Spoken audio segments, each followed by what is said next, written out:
É um prazer receber você aqui no Devocional 2024. Hoje estamos entrando em mais um livro, agora o livro de Lamentações. Quem escreveu este livro? Quando e por que ele foi escrito? E por que ler esse livro e o que buscar nele? São alguns dos ensinamentos que encontramos e eu quero compartilhar com você. Possivelmente esse livro foi escrito por Jeremias. Jeremias havia predito e testemunhado a devastação da sua pátria. Profundamente comovido, escreveu esse poema para manifestar a grande tristeza na nação. Escreveu um pouco depois da queda de Jerusalém diante dos babilônios, por volta de 586 a.C., ou talvez uma década depois. Se você já sofreu uma grande perda, Lamentações foi escrito exatamente para você. É um livro belo, porém sombrio, a respeito da dor, da injustiça e da perda humana. Está repleto de emoções avassaladoras: ira, desespero, medo, solidão, perda total da esperança. Mas o que se sentem feridos podem, na leitura de Lamentações, perceber que são estranhamente compreendidos. As profundezas do sofrimento, bem expressadas, podem trazer consolo e restauração. Procure temas paradoxalmente trágicos: desespero e esperança, arrependimento e renovação, para indivíduos, cidades e nações. Observe também a construção cuidadosa do livro. Usou o alfabeto hebraico para retratar a plena extensão da sua dor e tristeza, como se incluísse tudo que as letras de A a Z pudessem abarcar. As 22 letras do alfabeto hebraico dão ao contorno dos 4 primeiros capítulos, mas não do último. Embora saibamos por quê. Talvez fosse um modo de Jeremias expressar sua frustração por Jerusalém e ir deslizando da ordem para um estado de caos irreversível. Venha comigo então a partir de agora. No capítulo 1 do livro de Lamentações, no versículo 2, quando fala sobre Jerusalém ter sido destruída e desolada, diz assim: chora e chora de noite, e as suas lágrimas lhe correm pelas faces. Não tem quem a console. Entre todos os que a amavam, todos os seus amigos procederam perfidamente contra ela. Tornaram-se seus inimigos. Uma das maiores dores que existe é a dor da traição. Envolve não só a dor da traição em si, mas outras dores, porque a traição ela envolve engano, deslealdade, abandono, falsidade, dentre outros. Só quem já viveu essa dor sabe o quanto é dolorosa. Até o Senhor Jesus a sentiu. No caso tratado nesta passagem bíblica, mostra que os antigos aliados políticos de Judá cortaram os laços com eles. Egito, Tiro, Sidom deixaram de socorrê-los quando a Babilônia invadiu. Chegaram ao ponto de se aliar com a Babilônia, somando forças contra Judá. Que triste, né? No capítulo 2, no versículo 3, quando fala sobre as tristezas de Sião, provém do Senhor, diz: no furor da sua ira, cortou toda a força de Israel. Retirou a sua destra de diante do inimigo e ardeu contra Judá como labareda de fogo que tudo consome em redor. A pior coisa que existe é perder a destra de Deus sobre nós. No caso de Judá, eles sofreram estas consequências. A destra de Deus simbolizava o seu poder, proteção e garantia. Todas as bênçãos haviam sido retiradas de sobre Judá. para a destra de Deus permanecer sobre nós, devemos permanecer na sua palavra. No capítulo 3, no versículo 7 ao 8, diz assim a palavra de Deus quando fala sobre convidar o povo a reconhecer o seu pecado. Cercou-me de um muro e já não posso sair. Agravou-me com grilhões de bronze. Ainda quando clamo e grito, ele não admite minha oração. Sentir-se abandonado e até mesmo com as suas orações não atendidas pode consumir totalmente as esperanças. Mas no caso de Judá, Deus não os atendia por causa da desobediência deliberada. Se você está buscando viver segundo os ensinamentos bíblicos, confie. Deus já ouviu a sua oração. Mas se estiver vivendo como Judá vivia, então busque se consertar com Deus. Aliás, esta já está sendo a primeira resposta dele para você. Lá no versículo 21 ao 26, quando fala sobre a esperança de um auxílio pela misericórdia de Deus, diz: quero trazer à memória o que me pode dar esperança. As misericórdias do Senhor são a causa de não sermos consumidos, porque as suas misericórdias não têm fim. Renovam-se cada manhã, grande é a sua fidelidade.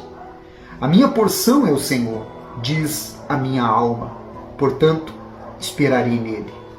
Bom é o Senhor para os que esperam por ele, para a alma que o busca. Bom é aguardar a salvação do Senhor, e isso em silêncio. Que forte, né? Manter a mente focada naquilo que traz esperança é saudável e renova as nossas forças e a nossa fé. Estes versículos que lemos são como uma luz no fim do túnel.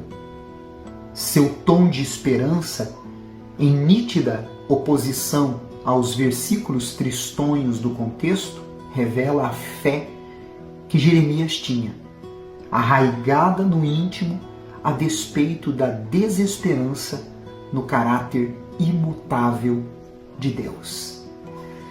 No versículo 38 ao 40 deste mesmo capítulo, a palavra de Deus nos ensina assim: acaso não procede do Altíssimo tanto o mal como o bem? Por que, pois, se queixa o homem vivente? Queixe-se cada um dos seus próprios pecados. Esquadrinhemos os nossos caminhos, provemo-los e voltemos para o Senhor. Todos os sofrimentos deste mundo têm sua origem num único acontecimento trágico: a desobediência de Adão e Eva. Você pode ver isso em Gênesis capítulo 3, versículos 6 e 7. Por consequência, pecado e seus resultados, o sofrimento e o mal, entraram no mundo. Mas as mãos de Deus não ficaram paralisadas por causa disso. Deus, ao efetuar os seus desígnios, muitas vezes lança a mão do sofrimento para nos disciplinar. Quando os israelitas pecavam deliberadamente, em atitude de desafio, Deus provocava grandes danos, impingindo-lhes catástrofes. Deus não era caprichoso nem excêntrico. O pecado da nação tinha de ser castigado. Assim exigia a santidade de Deus. Quando se recusavam a se arrepender, restava somente o sofrimento como modo de levá-los ao arrependimento. Nem todo o sofrimento, porém, tem origem em algum pecado específico. Algumas desgraças são resultados indiretos de um mundo imperfeito. Certas condições climáticas podem formar um tornado contra uma cidade, destruindo igualmente propriedades e vidas cristãs e incrédulos. Os altos e baixos fazem parte da atmosfera, entrando em colisão, provocando destruição inevitável. Embora pareçam não fazer sentido, os infortúnios podem significar algo. O sofrimento pode obrigar-nos a tirar a atenção do trivial, fixando-nos nas coisas eternas. Deixar a ganância do dinheiro e dos bens para um relacionamento com Deus. Isso é muito importante. A dor pode ser uma ferramenta eficaz para ajustar a nossa mira nas coisas de Deus, para nos levar a viver de modo mais semelhante a Cristo. No versículo 55 ao 59, nós extraímos os seguintes ensinamentos. Da mais profunda cova, Senhor, invoquei o teu nome. Ouviste a minha voz. Não escondas o ouvido aos meus lamentos, ao meu clamor. De mim te aproximastes. No dia em que te invoquei, dissestes, não temas. Pleiteaste, Senhor, a causa da minha alma. Remiste a minha vida. Viste, Senhor, a injustiça que me fizeram. Julga a minha causa. Devemos aprender a colocar diante de Deus todas as nossas angústias. Quando estamos na mais profunda cova, só temos o alto para olhar. Deus espera que o invoquemos para que Ele possa se achegar a nós. Em Jesus, a nossa alma é remida e encontramos justiça que vem da fé. No capítulo 4, versículo 6, quando fala sobre os sofrimentos do cerco que estava ocorrendo, diz: porque maior é a maldade da filha do meu povo do que o pecado de Sodoma, que foi subvertida como num momento sem um emprego de mãos nenhumas. A situação de Judá podia-se dizer ser pior do que a de Sodoma, pois Judá vinha sendo constantemente avisada da necessidade da mudança de seu comportamento, diferente de Sodoma, que foi atingida de forma repentina. Quando conhecemos a verdade, nos tornamos indesculpáveis. Devemos aproveitar cada oportunidade que Deus nos dá de perdão, regeneração, redenção e recomeços, antes que seja tarde demais. E para terminar, o versículo 1 do capítulo 5 diz: lembra-te, Senhor, quando fala sobre os fiéis pedirem misericórdia, do que nos tem sucedido. Considere e olha para o nosso opróbrio. Aí lá no versículo 16 e 17 diz: caiu a coroa da nossa cabeça, ai de nós, porque pecamos. Por isso caiu doente o nosso coração, por isso se escureceram nossos olhos. Aí no versículo 21 ao 22 diz: converte-nos a ti, Senhor, e seremos convertidos. Renova os nossos dias como dantes. Por que nos rejeitarias totalmente? Por que te enfurecerias sobremaneira contra nós outros? Quando nos humilhamos perante Deus, pedindo sua compaixão e misericórdia, reconhecendo nossos erros e falhas, Deus, com a sua infinita graça, nos levanta. A coroa que aqui nós lemos é um dos símbolos da salvação, pois somos filhos do Rei. A queda da coroa simboliza a salvação sendo perdida por causa do pecado. Toda pessoa nesta condição fica doente dentro de si. Almas depressivas, oprimidas, transparecendo no olhar a escuridão. Reconhecer a autoridade total de Deus é o primeiro passo em direção à reconciliação. Somente mediante a graça de Deus, Judá sobreviveria para endireitar a sua situação diante dele. Através do Senhor Jesus, nós também alcançamos a graça de Deus para endireitar nossos caminhos. Deus é especialista em novas oportunidades. Para Ele, nenhum pecado é grande demais. Só quando rejeitamos a sua provisão para o pecado, que é Jesus Cristo, ultrapassamos o limite além do qual não existe retorno. Você pode confirmar isso em Romanos, capítulo 8, versículo 35 ao 39. Nós finalizamos hoje o livro de Lamentações.